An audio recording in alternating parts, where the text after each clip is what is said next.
Hi, this is Sean Murphy of SK Murphy. I'll be your MC for today's Lean Startup Culture Briefing on building better startups with TPS and Lean Principles.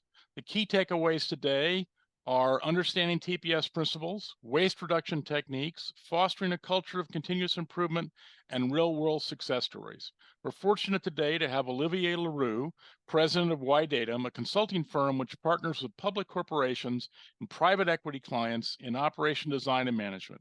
He has more than 30 years of hands-on experience with the Toyota production system. Olivier? Thank you for the introduction. Yes, so today the objective is to speak about how to make sure that we have a successful startup, essentially. Let me introduce myself a little bit more before I get started. I have a bachelor's degree a master's degree in business, a BS in economics, and a bioresources management engineering degree. I was first acquainted with TPS when I worked at NUMMI in the late 80s. And then subsequently, after taking a job in the Silicon Valley, doing a lot of Six Sigma and TQM, I went back to Toyota for many years to work in a division of Toyota in North America that is responsible for implementing the Toyota production system at the supplier base, but also throughout other companies that want to learn TPS. And then in 2000, with the agreement, with the consensus of Toyota, I left and started a consulting company called Ydatum. And we help companies implement their own version of the Toyota production system in many different industries. And it's listed here from high tech to automotive to defense, aerospace, software, healthcare. So that's for my background. What happened here is that when we have a startup, we've got to make sure we set the operation properly. Now, when we start a company, it's because we want to contribute to progress. And most of our focus on contribution to progress will be around the product. But the reality is that the method that we use to build something and to deliver something also contributes to progress. So we need to be product focused, otherwise we don't have a company. But we also need to pay very clear attention to how we design the operation to be successful. So that means how to organize the work for high volume production, but also for a diversified product base. Okay, so if you do not have a company that has a diversified product base, then it's not so relevant to you and you don't have to listen. But if you have a company that is intended on building high volume product of diversified product, then that's the topic for you. And so it will focus on the Toyota production system, which is the latest and latest production system known to be the most relevant to producing high variety of product in high volume. Of course, Toyota is not very well known for that outside of some short, small, exclusive group of people. They're mostly known for making gas efficient and reliable cars. But the reality is that the Toyota production system eliminates some very important contradiction: financial contradiction, labor relation contradiction, and of course, environmental contradictions. Now, we'll mostly focus on the financial and the labor relation contradiction that we currently have in our production system and how Toyota can help eliminate those contradictions, those trade-offs. Okay. So the three essential trade-offs that Toyota is eliminating. The first one is that it reconciles operational contradiction between profit and cash flow, and I will talk about that extensively. Socially, from a labor relation point of view, it reconciles the creative nature of people with the mundane requirements of industrial work. And then finally, the third big innovation is that Toyota reconciles economic growth with environmental stewardship. So the outline will be, first, we really have to understand the history of production system to be able to contextualize. And then the second thing is I'll talk about the innovation from a technical point of view, from a managerial point of view, and then lastly, from an economic point of view. So let's first look at the history of production system. Of course, before we ever started to design a production system, we were hunter-gatherers and subjected to nature's notion of efficiency, which is resilient efficiency. But when we started to build things, the first production system we created is what we call craftsmanship. And I'm not a historian, but that's about 6000 BC until the late 1700s. And so now we're beginning to switch from a resilient type of efficiency management to a nurturing efficiency.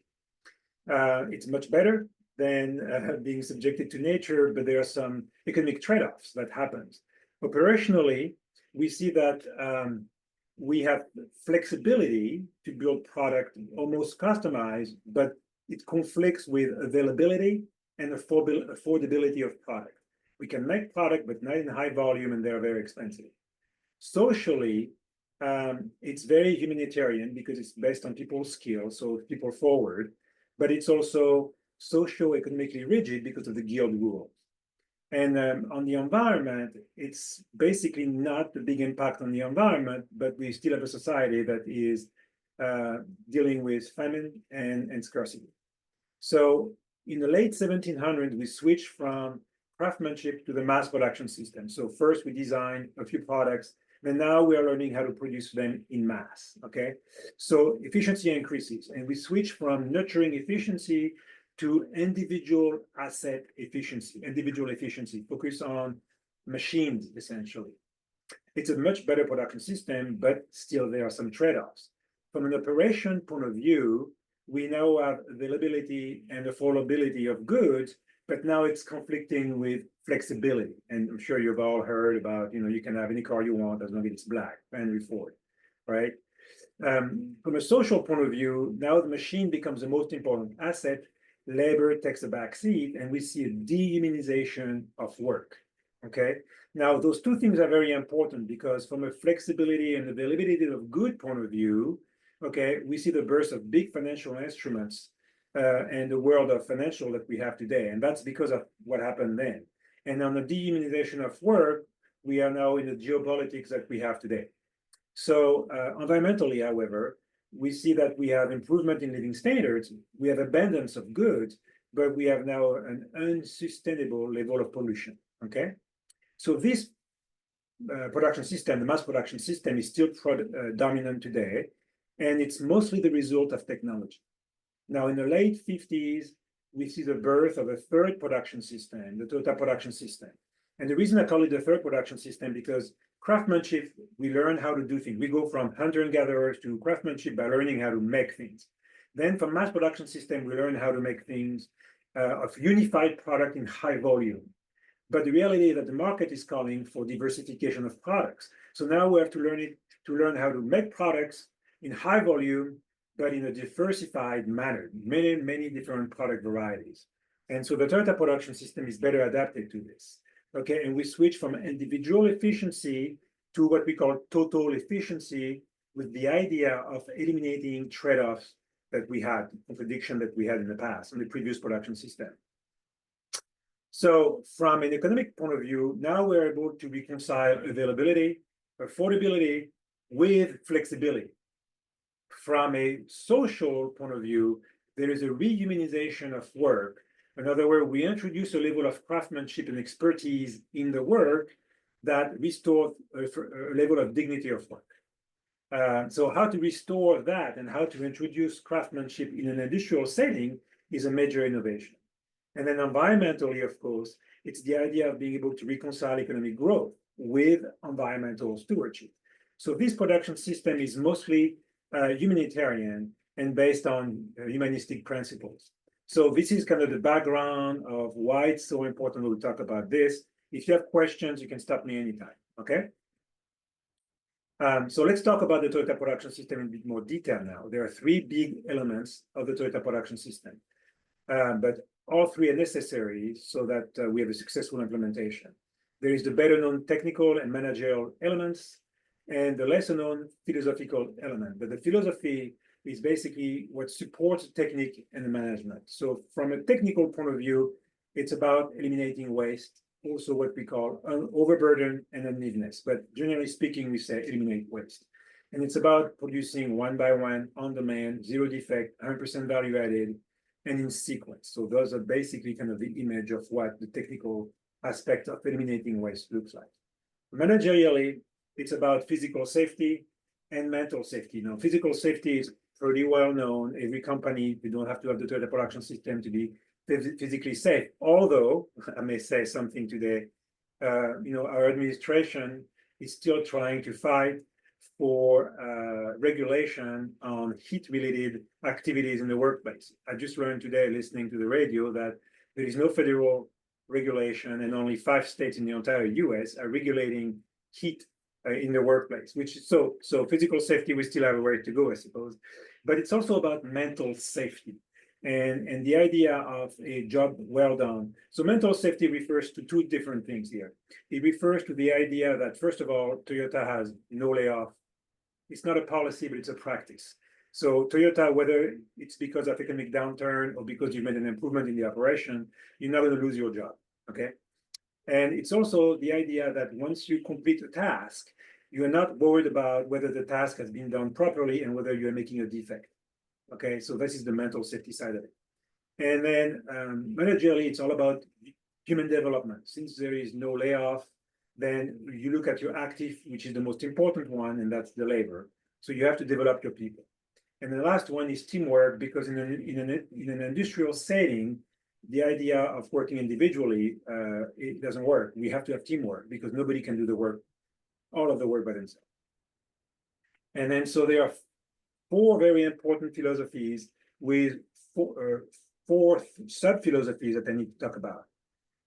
The philosophy actually is pretty simple. It's about focusing on the customer, using your most important asset, which are the people, making improvements where the work takes place on the shop floor. So it could be in a factory, or it could be in the engineering office, in procurement, wherever the shop floor where value is created, okay? And there are 4 sub-philosophies to the customer focus. It means that no defect shall be passed on. So it's all the idea of stopping defects in the process as opposed to inspecting at the end. The second idea is that the pace of work must be equal to the pace of sales. So every single activity that we, work activity that are conducted in the factory or wherever else, the cycle time is equal to what we call takt time, and takt time is the pace of sales. The third one is that the price equals to the profit must be equal to sales price minus cost. The idea is that every single product goes back to being a commodity. So in being able to compete in a commodity market outside of a purely innovative market, you've got to be able to control cost because you cannot control price since it's a commodity, okay? And then the last one is the notion of efficiency. It's targeting total versus individual efficiency. I'll talk about this. It's the idea of not just looking at the efficiency of machine, but the efficiency of the total, including the financially. Through the elimination of waste versus forcing the work, meaning producing more than we need to achieve economy of scale. And the last one is the idea of achieving true efficiency versus the appearance of efficiency. In other words, it's the idea of not displacing cost or creating other costs with payments due later. Example of that would be pollution, for instance, right? Global warming, the idea that there is a cost that's being externalized and it's going to have to be paid by somebody later. Okay. So let's first start with the So first. Olivier, we had a question I just want to stir in here. Is TPS a distinctive competence for a Toyota, or is it relatively easy for a competitor to implement? It is a distinctive competence. Now, it's not easy for a competitor to implement. There are different reasons for that. First of all, there are a lot of infrastructures in place that have to be changed to be successful at implementing TPS. It could be the equipment you have. It could be a clinical trial you've done on your product. It could be a culture you have in place in your company that has to be changed. So TPS, it cannot be implemented in 6 months. I know many consultants want to tell you, I'll come here in 6 months, I'll make you lean, I'll make you perfect, you'll be able to compete. The reality is that this is just a sales pitch, okay? A pitch. TPS will take a bit of time to implement. That nevertheless, over time, there is significant competitive advantage can be gained from people who implement TPS. Okay. Now Toyota is way ahead of everybody else, but the earlier you start, the earlier you're going to get there. So if I'm a startup that's trying to get to market in 9 months, at what point should I plan to implement some aspect of TPS? On the first day. And how much will implementation of TPS slow down my arrival in the market? It will not. Hopefully, it will actually improve it, increase it. But I thought it would take 9 months to implement TPS. Well, I'm talking about an environment where you already have a production system established, equipment purchased. Okay, so from initio, from the acorn, it's faster. From an acorn, it's going to be faster because you are going to anticipate problems that if you do not consider them, you will be facing them later. Okay. Okay.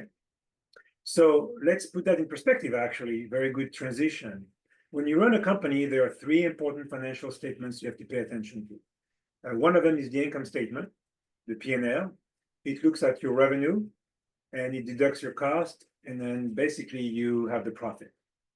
Okay, but that's one thing to have an income statement that's positive to make a profit. To run a company, you also have to pay cash. You have to have cash to pay the bills on time. Okay, and there are three ways of getting cash: through the operation, through investments, or through financing.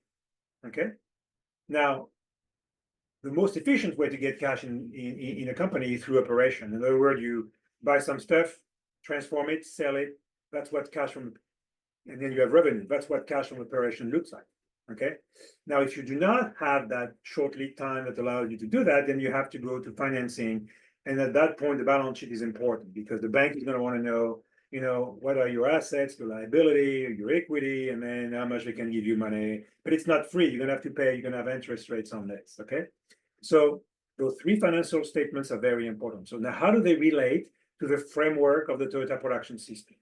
I don't know if you ever seen the House of TPS. Tell me if you have never seen the House of TPS. Okay, most of us have seen it. There are different versions out there. Too many versions. This is the original and true version of the Toyota production system, House of TPS.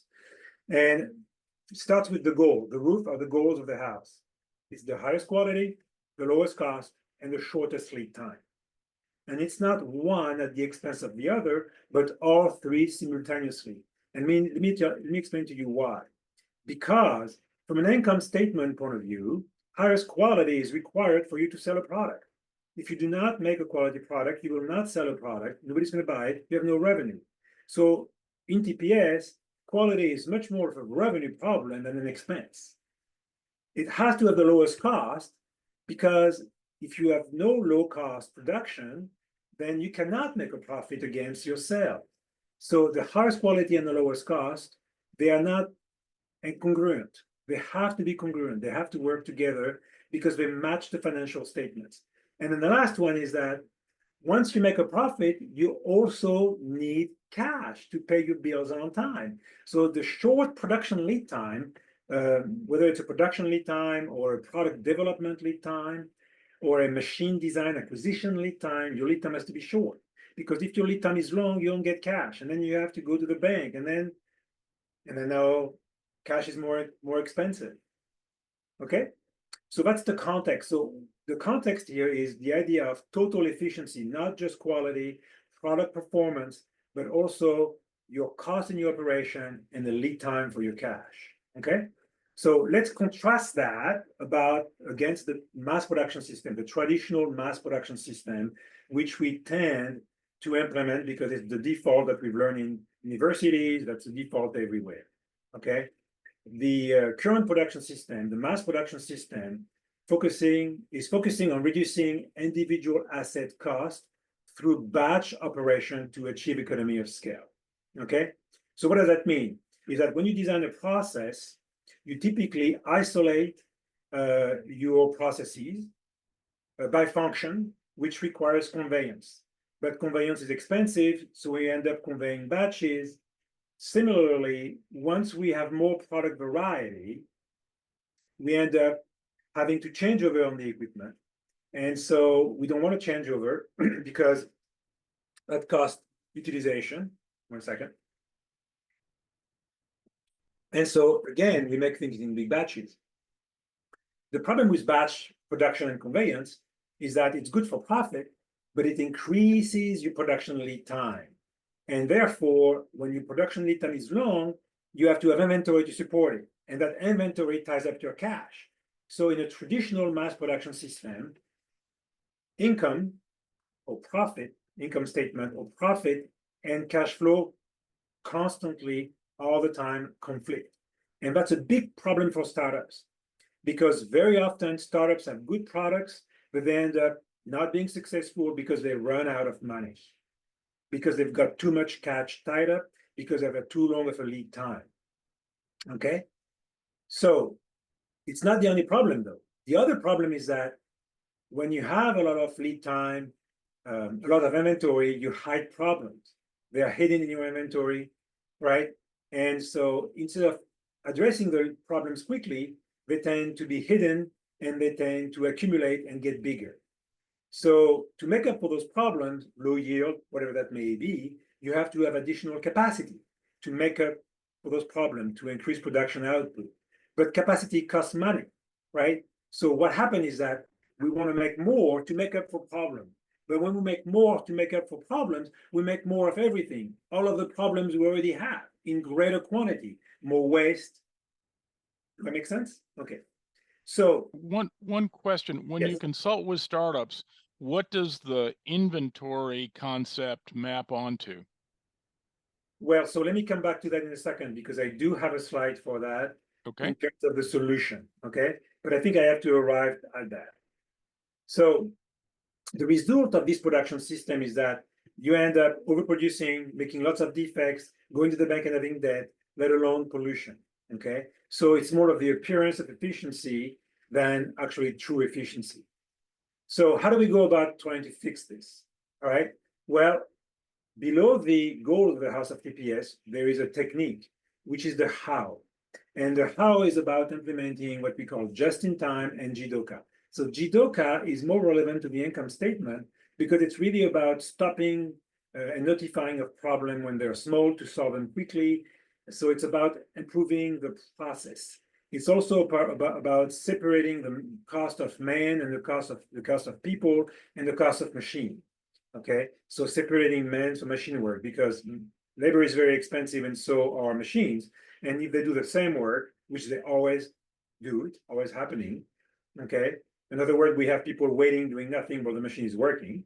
Then it's costing you more money and it affects your profit. But it's also about eliminating waste in the system through continuous flow, takt time, and pull system. So the way we go about it is really being able to identify the waste and remove it. But generally speaking, it's about reducing the production lead time, production or design lead time, by implementing continuous flow and stop and notify. They work in conjunction with one another, because continuous flow allows the work to flow continuously, whether it's design or manufacturing, okay? And when the work flows, if there is a problem, it's made visible quickly. And because it's made visible quickly through stop and notify, to the escalation of problem, we can resolve them. So continuous flow makes the problem visible, right? Allowing us to fix it. And then JIDOKA, stop and notify, allows us to solve the problem so the work can continue to flow continuously. In parallel with that, we have to implement standardized work type 1 and also a culture of problem solving.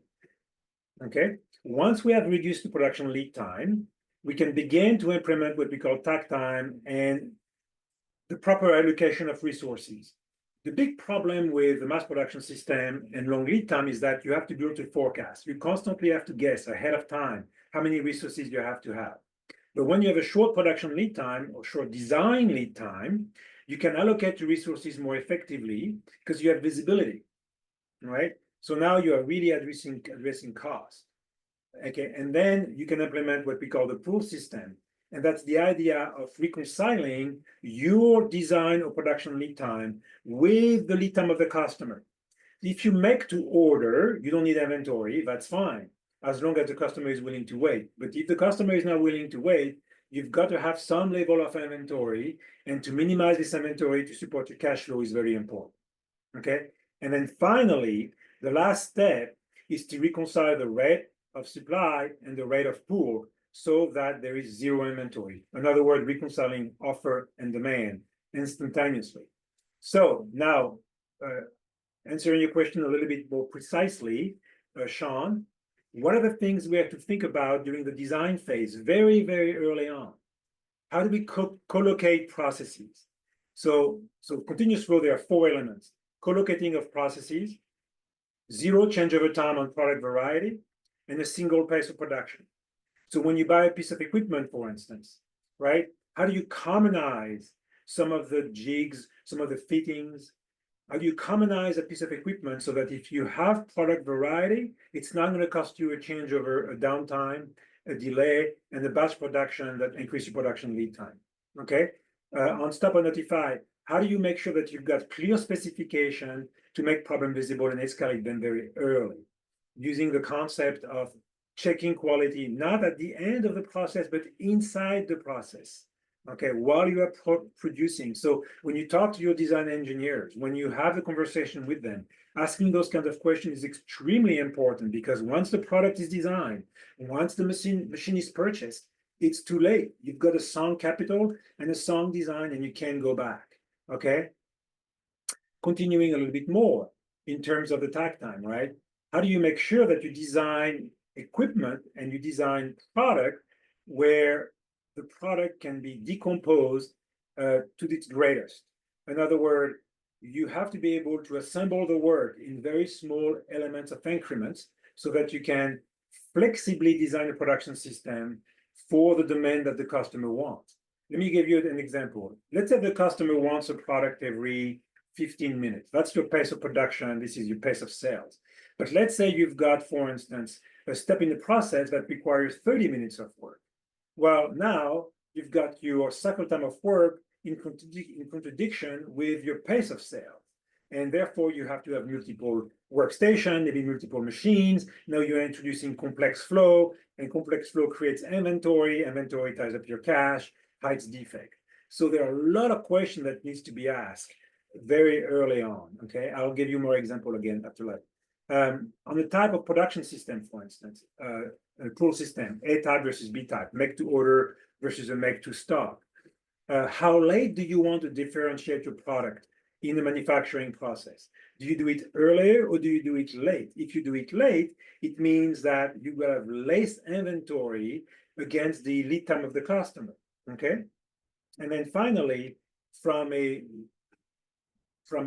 what we call a levelizing by volume and variety, you need to create a standardized work. So you need to create a line. And so let's talk about that in a little bit, for instance. If you are going for ISO or any kind of a quality system, they will tell you that when you make a product in one line, you're going to have to empty that line before you switch to another product, okay? Well, the reality is that that's a big problem, because the time when you empty a line, you have to rebuild the line. You basically have to refill the line, and that's a lot of time.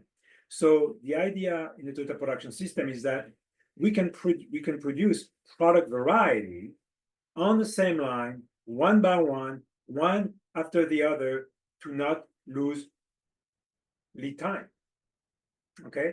And so that requires a level of standardized work that is pretty advanced. So let me give you a couple of examples here, for instance, on design. Like, okay, here is one of the video is a little bit old, but I'd like to share it with you in a second. So here, for instance, is it's a product that goes into an airbag. It's an explosive, right? So you see that this product here is a inflator. It's called an inflator, and there's a circle here and a hole. On this product here, there is a flat and no hole. So you cannot put this product into that jig here, because the pin that would go into that hole, because the flat will stop the circle to fit into this jig.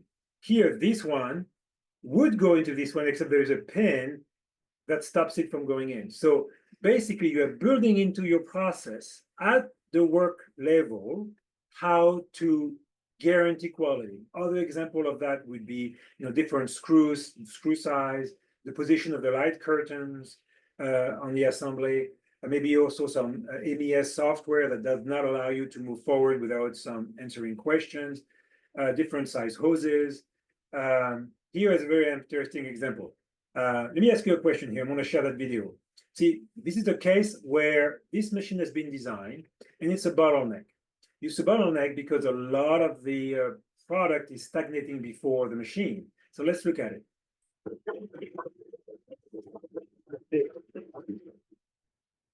See, the person is putting the inflator, taking a little retainer here, putting the retainer into the machine, then cycling the machine.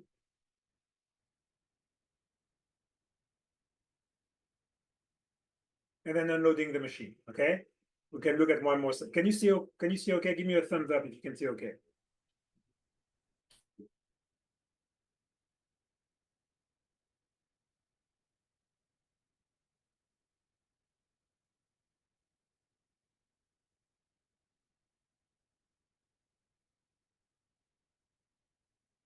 So here is a very poorly designed process, right? How to solve this? So obviously we got several problems. First of all, I got a machine, don't have enough capacity, things are stagnating. You can see the inventory here, the bottleneck before the machine. Okay. Second problem, I got a person doing nothing while the machine is working. I just bought a capital, and guess what? The person is doing nothing half the time. How do I, so what I did here, I purchased equipment, I train workers, I don't have capacity, and I incur additional costs. Something very simple can happen, okay? Because it's not so interactive, I'll give you the solution right now. All we have to do, right, is take that box here, put it outside of the operation. Let's look at it. And while the machine is working, pick up the retainer, untangle it, orient it in your hand, and while the machine is working, do that so that now you can load the retainer without delays. So I'm trying to bring it to a level of practicality that is very important. If you do not have in your operation from the start a operation manager, a COO, a product design person that understand those concepts, you're setting yourself up for failure and big problems down the road when you try to get to scale. Okay? Okay, let's go to the next. I know how to go to the next slide. Okay. Okay. So that was for the technical aspect of it. Sean, did I answer your question? Sorry, I'm still a little baffled at what inventory means in a software development company. Okay, so inventory. Okay, so let's talk about that. And I'll make an analogy. What do you think inventory looks like in an airline company? I'm not sure. Same. People waiting. You see, this is a service. There is no inventory, it's people waiting. So inventory for you in a software design company, it's going to be basically a bunch of codes waiting to be moved to the next process. Okay, that's what it is. It's long lead time. The long lead time is because of wait. So it is not necessarily a material inventory, but it's a delay in the work and the task moving to the next process. And that delay is cost because you've got a designer, an engineer that you paid in the meantime, and you've got no output, nothing to sell for the customer. So in an airline company, the inventory are the client, the people waiting in lounges. In a software company, is all your labor that is basically doing work for which there is no return. And you're paying. Thank you. Did I answer your question? Yes. Okay, so it's exactly the same thing. So this level of technical achievement that comes out of the Toyota production system could not have happened without a managerial element. Okay, so Toyota realized that to be able to be successful at this, they also had to engage people and make them experts. Okay, you can't just rely on a couple of experts in the company. So they really engage people to create expert at the shop floor level, at the work level, okay? And so the foundation now of the Toyota production system is about what we call Head-Genka level production and standardized work and problem solving. So in your context of the software design, that would be the idea of agile, where we make small chunks of coding that are moving quickly from one process to the next, as opposed to design everything, then send it to the next process, find out that we did it completely wrong, and having to redesign it. While in the meantime, it's stagnated for a long time, okay? And it's also the idea to develop several software concurrently, because we know that there is a certain level of work that needs to happen sequentially. So while the work happens sequentially and that we're waiting for feedback and answers, I can do another task, okay? So this requirement that we actually invest in people, as opposed to abandon them for the machine, created an environment where we can restore the dignity of work. Because in this environment, people are no longer paid to push buttons and move boxes, but rather they are paid to be experts and possibly, as an expert, not only solve problems, but anticipate them before they happen, okay? So reconciling the creative nature of people with the mundane requirement of industrial work, restore the dignity of work. And there are three essential elements to that. The first one is that we've got to be able to motivate toward the idea and create experts, but not just experts, individual skills, also collective skills of teamwork, okay? Let me explain what that looks like. So motivating toward the ideal, of course, it's supported by many things, including the philosophy of being customer focused. But specifically, we must make an image of what ideal looks like.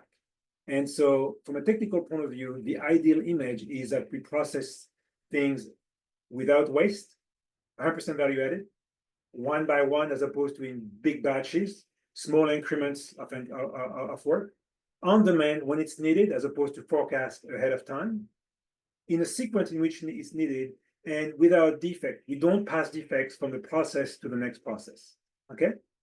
And then the human characteristics, of course, are physical safety, mental safety, and human development. In other words, at Toyota, a supervisor that will not contribute to the learning of its people, that will let somebody in the same job forever, it would be a big failure. So once we have this image of the ideal, we can compare it to the initial condition. And the initial condition is how the work actually takes place on the shop floor, whether it's a design office again, or a manufacturing office, okay? Which means that we have to have a high knowledge, a high level knowledge to understand a normal versus abnormal and normal versus ideal.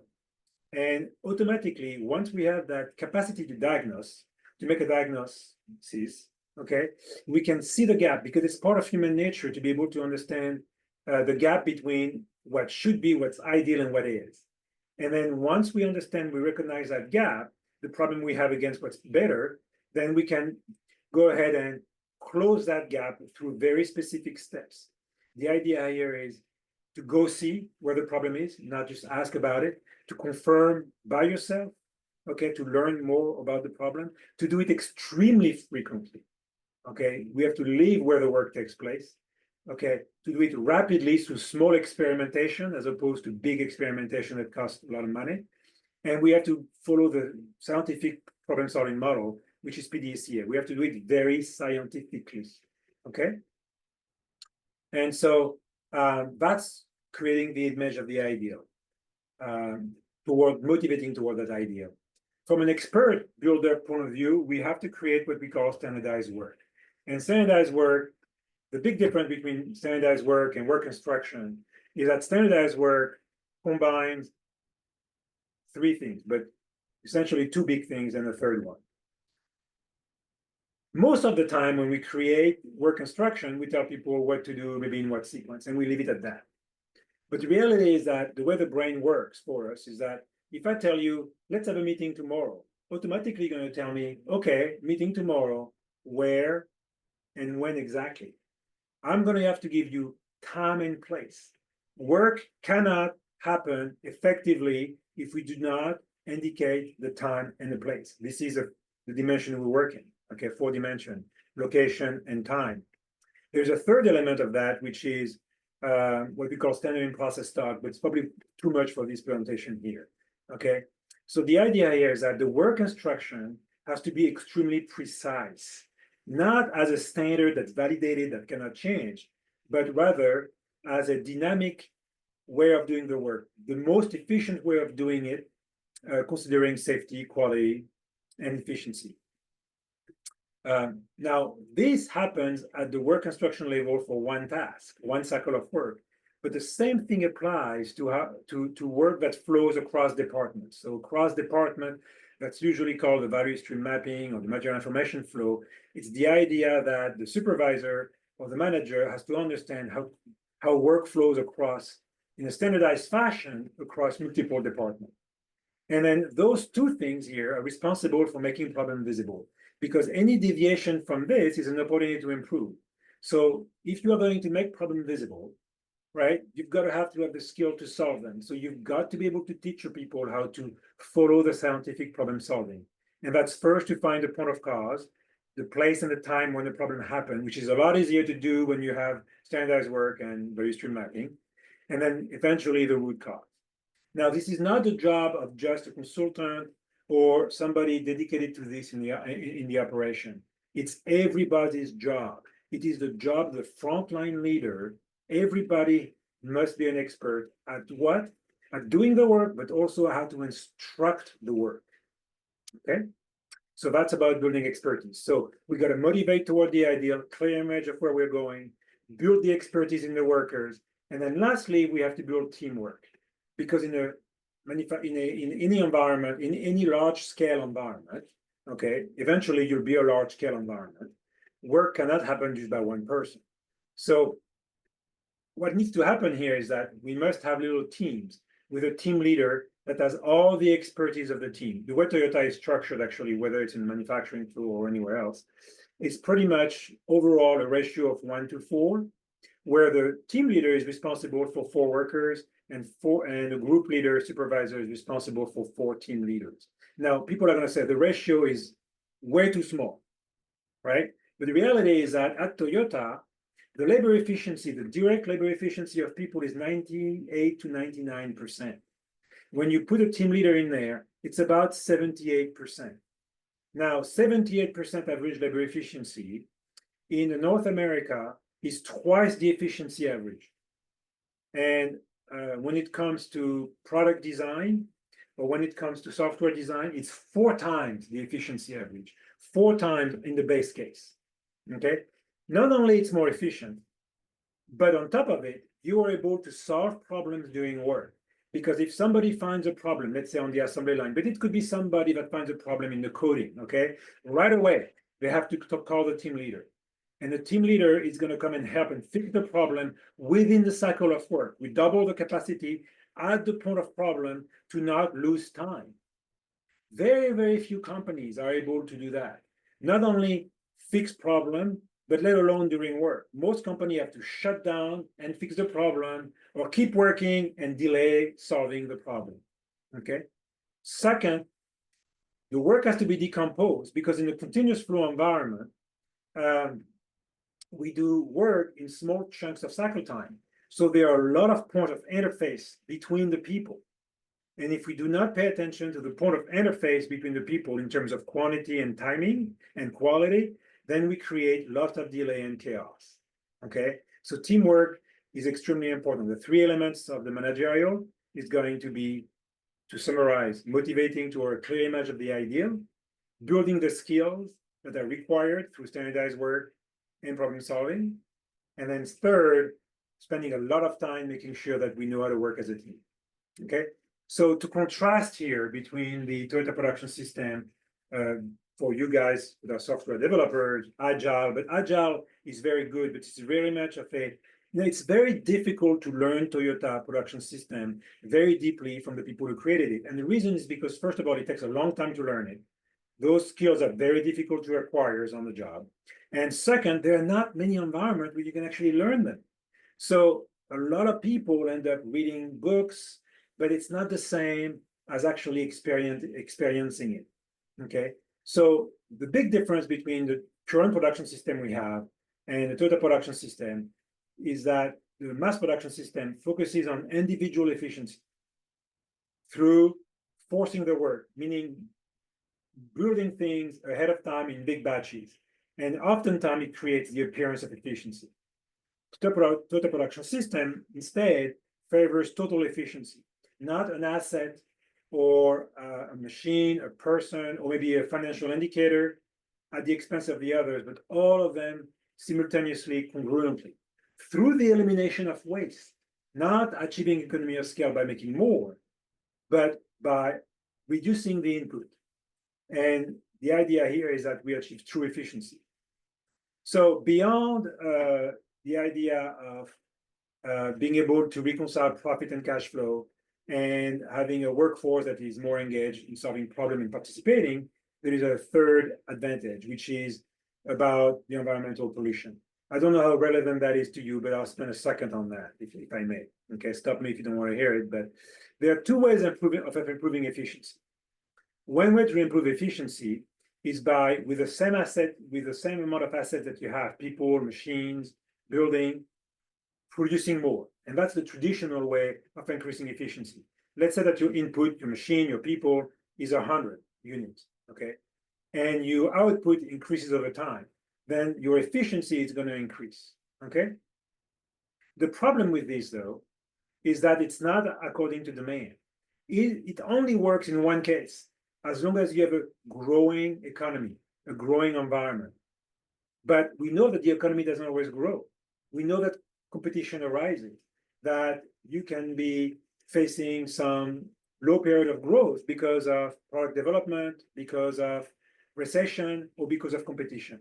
So in a startup environment, what we need to do is think opposite. The idea of improving efficiency must be that your output will be whatever your market is requiring, but your input will be reduced. In other words, you will make the right quantity, exactly what the customer wants, with less resources. And that now you're free from depending on economic growth to be able to make a profit. You are now much more solid, okay? So the final conclusion of my presentation here is that when we look at the Toyota production system, we not only satisfy the customer, but we also satisfy the firm financially. We satisfy the worker because of the dignity of work, and we satisfy the environment. So we are much closer to a production system that is more humanitarian and holistic. It's a natural evolution between craftsmanship, mass production, and the Toyota production system, or what we call, the third production system, being able to produce, not only to produce in high volume, but to produce a high volume of diversified products. So that concludes my presentation, and I'm very happy to take questions, criticism, feedback. Well, we had a we had a question on AI. It seems like every Q&A session these days must include at least one about AI. Great. What, if anything, can AI do to take TPS to another level? Well, so this is a very good question. Let me answer that. What happened is that the sample machine of the 20th century have dehumanized the work. We have taken the labor outside of the work. Over the last 200 years, we have devalued labor, right? Except for Toyota. Toyota has maintained its flexibility and its cost because they valued labor, because labor is the most expensive and the most resourceful asset that you have, okay? And AI, so let me say that. What's going to happen is that AI may make things worse than the simple machine of the 20th centuries have done, because they're going to continue to devalue workers by replacing them with artificial machines, right? The problem, though, is that where does flexibility and wisdom come from? It only comes from people, okay? And it's possible that in a few years, AI will be so good that we can tax the machine and give everybody a universal income. I'm not against that. I don't know. But the reality is that the idea that you can have a fruitful economy without a buying power is ludicrous. So what I'm saying here is that the mass production system and the way we think of it, and especially in terms of labor, it's harmful to the environment in which it operates. It's self-destructive. In other words, it's not coherent. It's not congruent. So what will AI do? I'm not an expert in AI. I have no idea. Okay, but inside the context of the data production system, AI may help because of their philosophy, their view on how to use human labor. But outside of it, I'm very afraid it's going to be a disaster. Other questions for Olivier? Hey, yeah, this is Neil. I have a few questions going through this. So one was the TPS, has it shown to be used in other industries, like other success stories? Because I know I spent some time in Japan many years ago, and it's a different work culture there. They're happy to work till 10 p.m. for free. there, right? But if you go and try to employ the same philosophies in Germany or in the US, your economies of scale are not going to be the same, right? The cost of doing it with the TPS way and other industries is going to be drastically different than what you can do in Japan, right? So I just want to know if there's any other business cases, use cases for TPS in other industries or smaller or startups or anything else that you might want to shed some light on. Good question. Let's start with Toyota. The automotive industry in the US is dead. The automotive industry in the US cannot compete in a commodity market. I mean, it's a fact. Yet, Toyota has built over 8 plants and continues to build more plants in the US. Most of the cars from Toyota sold in the US are fully 100% built in the US. Okay, I can name you all the plants that there is in the US. Okay, so that's the first success stories outside of Japan. If Toyota can do it in the US, why somebody else cannot do that? And there are other many cases of successful stories in the pharmaceutical industry. I have a lot of experience in that industry. In many other industries where TPS actually has improved lead time, reduced cost. I cannot share too much detail, but I've worked with several pharmaceutical companies that have reduced cost and reduced lead time tremendously. Not just in pharma, I work in the defense industry and I work across many other industries. The problem that we see and we face in implementing TPS all the way is what I said about it earlier, is that there is a retraining of the mentalities. Like you said, that's true. A lot of the leaders today, you know, if you're a CEO of a large company, you may be 45 and 50 and 60 years old, and you're basically the product of your success. And you've learned how to be successful from using the traditional mass production system. So retraining you today is going to be very hard. If you did a clinical trial on the product that dictated a very large batch size, redoing a clinical trial is going to be very expensive. If you bought a $15 million packaging machine that has a multi-year depreciation, you're not going to throw it away, right? So we have to be progressive and patient. But the reality is that the earlier we start, the better it is. Just another case example here, you know, Toyota in Europe, same thing, you know. And to be honest with you, you've got even BMW, Porsche. I don't know if Porsche makes anything in the US, but BMW and Mercedes are very successful at working with a very expensive workforce on more commodity products in the US than any other company, American companies, I mean. And kind of quick follow-up to that, is there any kind of like guidance you would give, like where there may be these very few key points of TPS that could be like employed or used at a very small company? And I'm talking about where the shop floor worker is the CFO, for example, right? Yeah. Are there like some core principles that you can scale it down to that small of a company type of thing, or is it really there's a minimum size element to this system? There is no minimum size elements. I think at the startup level, small company, if the knowledge doesn't exist that I talk about, because I mean there is a deep knowledge and that's not easy to acquire, then you need to be able to join groups of people that have a level of knowledge so that you know the right question to ask at the right stage of product, machine, and process development. The worst thing you can do as a startup CEO is to only pay attention to the performance of your product. We're guilty of that. We think that progress happens in society because of product, right? We think of technology, we think of the cars, the plane, the computer, all of those things that have improved our living standards. But the reality is that how you produce, how you organize the work is probably, I don't know if it's half, but it's a big part of how successful you're going to be as a corporation. No, I agree. I'm deep into the testing side of things with aerospace and all these things, and so I know the how you make it is the difference between rocket blowing up and not type of thing, right? But just kind of the point on that is that, you know, in my time working with various customers and stuff, the concept of this no defect past is different for different industries. And I've ran into that myself, where even in the space industry, a lot of the new space companies will to your face tell you, I don't care if the satellite fails, I'll put another one up. And so the tolerance of defects is different for different industries, right? So in automotive, it's very critical, right? It's in medical, it's very critical. In a lot of aerospace products, it is. But it is, it's almost a culture thing that I feel is slipping away from us as an engineering industry, and what people consider putting out quality products versus time to market, that curve, wherever it is or however it bends. And I think that's kind of the thing that a lot of companies nowadays are like you said, it's the output versus input. The longer you're delayed in putting your things and getting the cash flow in, so people just say, hey, just put the product out. And I think we recently even saw that with the CrowdStrike, right?